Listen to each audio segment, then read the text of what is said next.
RTV app వార్తల్ని క్షణాల్లో చదివే అవకాశం ఉంటుంది. ఒక న్యూస్ పేపర్, ఒక టెలివిజన్ ఛానల్ మీ చేతుల్లో ఎప్పుడూ ఉంటాయి. కలెక్టర్ గారు ప్రారంభించారు. కలెక్టర్ గారు, ఏపీ సిట్స్ ఎండి గారు మన వేరుశనకాయల విత్తనాన్ని వాళ్ళ లాంఛనంగా మన పుట్టపర్తి నుంచి ప్రారంభించడం జరిగింది. ఇవాళ నుంచి అన్ని ఆర్బీకేల్లో కూడా జూన్ 10 కల్లా సుమారు మన జిల్లాకు అలొకేషన్ 97,886 క్వింటాలు ఉంది. ఈ విత్తనాన్ని అన్ని ఆర్బీకేలకి వాటి అలొకేషన్ ప్రకారము వేరుశనగ విస్తీర్ణం ప్రకారం ఎలకేషన్ ఇవ్వడం జరిగింది. దాని ప్రకారం సరఫరా చేస్తాము. ముఖ్యంగా రైతులకు అట్లాగే మండల వ్యవసాయాధికారులకు ఆర్బీకే అసిస్టెంట్స్కి సూచనలు ఇచ్చాము. ఇంతకుముందే రెండు మూడు సార్లు కూడా రీఇటరేట్ చేయడం జరిగింది. ఏంటంటే రైతుల్ని ఒక లోడ్ విత్తనాలు వేరుశనకాయలు వచ్చినప్పుడు రైతులకు బస్తాలు ఓపెన్ చేసి చూపించి రైతులు సంతృప్తి చెందితేనే ఆ లోడ్ దించుకోమని చెప్పాము. అలాగే కలెక్టర్ గారు కూడా ఈరోజు పోయిన సంవత్సరం అదే సూచనలు ఇచ్చారు. ఈరోజు కూడా అదే సూచనలు ఇచ్చి క్వాలిటీ పట్ల ఎలాంటి నిర్లక్ష్యం వహించకూడదు, అన్ని జాగ్రత్తలు తీసుకోండి. రైతులు సాటిస్ఫై అయితేనే వేరుశనకాయ బస్తాలు కూడా రైతులకు పంపిణీ చేయాలనే సూచనలు నిర్బంధంగా చాలా క్లియర్గా ఇవ్వడం జరిగింది.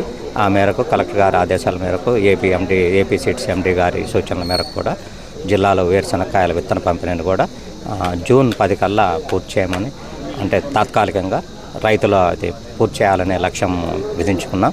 దీనికి తోడు వేరుశనగలో మనకు అంతర పంటగా కంది వేయటం అనేది అలవాటు ఉంది. కంది విత్తనాలు కూడా మనకు ఇవాళ రేపట్లో ఆర్బీకేలకు పంపించడం జరుగుతుంది. కంది విత్తనాల కోసం కూడా రిజిస్ట్రేషన్ నిన్నటి నుంచి ఓపెన్ చేశాము. వాటి 4 కేజీల ధర వచ్చేటప్పటికి సుమారు 391 రూపాయలు ఉంటుంది. అది 30% సబ్సిడీతోటి ఇస్తామన్నమాట. వేరుశనకాయలు అయితే 40% సబ్సిడీ తోటి పంపిణీ చేయడం జరుగుతుంది. ఇది కాకుండా మనకు గ్రీన్ మెన్యూర్ అంటే జీలుగ విత్తనాలు కూడా 138 క్వింటాళ్ళు ఒకటి మన జిల్లాకి ఇచ్చారు. అంటే ఇక్కడ ఎక్కువ మెట్ట కాబట్టి ఒక వరి ఇలాంటి పంటల్లో ఎక్కువ వేస్తారు, జీలుగ ఇవన్నీ కూడా. వాటిని కూడా పంపిణీ చేయడానికి 50% రాయితీ మీద పంపిణీ చేయడానికి చర్యలు తీసుకుంటున్నాం. వాటిని కూడా పొజిషన్ చేస్తున్నాం ఆర్బీకేలో. కొన్ని మండలాల్లోనే వేసే అలవాటు ఉంది, ఆ మండలాలకు మనం సరఫరా చేస్తాం. ఈ కంది ఇవి కాకుండా పెసలు ఒక 200 క్వింటాలు అలాట్ చేశారు. అలసందలు ఉన్నాయి 100 క్వింటాలు. రాగులు మరలా అంటే జూలై ఆగస్టులో వేస్తారు పంట. అప్పటికి రాగులు కూడా పొజిషన్ చేసి రాగులైతే 50% రాయితీ మీద రాగుల విత్తనాలు కూడా పంపిణీ చేయడం జరుగుతుంది.